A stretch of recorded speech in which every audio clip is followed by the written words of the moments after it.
The EU social partners. So now more than, I think, 80% of the legislation at national level that is about the green transition comes from the European level. So the European social partners are first just at the right position. The social partners exist at the cross-sectoral, but at the sectoral level. So we need to have, and that's something that we see more and more, an openness for when policies are developed at European level, like the Green Deal, that there is a continuous dialogue with the European social partners. There are also ones that can negotiate solutions at European level that can be sent then to the national level, to their own members, for themselves, to be inspired and see some discussion, some results of cooperation, of best practices at European level that they can translate into collective agreements at the national level, but also into new projects. So this is this interrelationship between the European and the national level that we can do with the European social dialogue. And we can also foster the involvement of national social partners in the European level decision-making processes.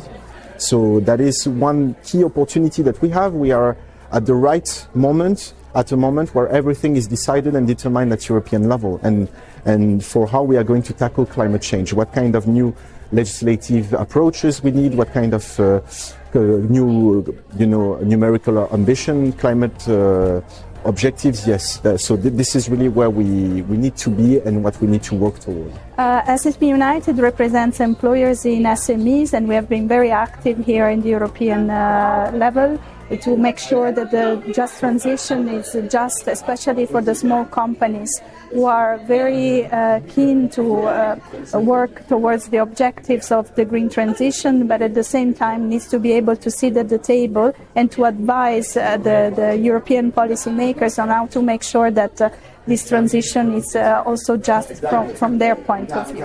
So we are here to work and to make sure that this point of view is taken into account. And as a European social partner, we're also in constant dialogue with our counterparts here to discuss about the other aspect, the skills aspect, the working conditions aspects, and all the other aspects of the green transition. Social partners, particularly at the European level, is actually to learn from the good work that social partners are doing on the ground in different member states, but in different regions and even at different company levels. Too often with the transition, I think a lot of comms focuses on actually like good stories, positive examples, but they're completely isolated. Talk to our members in Central and Eastern Europe. They know that just transition isn't happening there.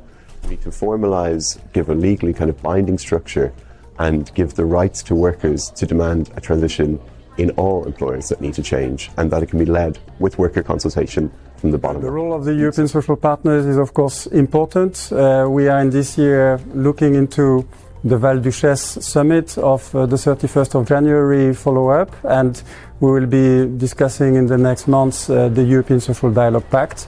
So of course the green transition is part of this overall social dialogue considerations for Europe.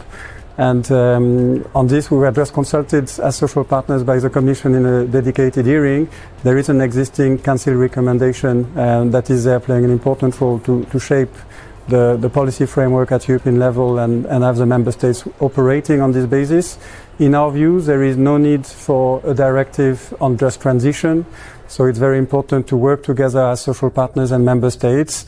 And we think that, of course, the European social partners also have a role to play. But we'll be discussing this in the next months, and this will be also part of the next term priorities.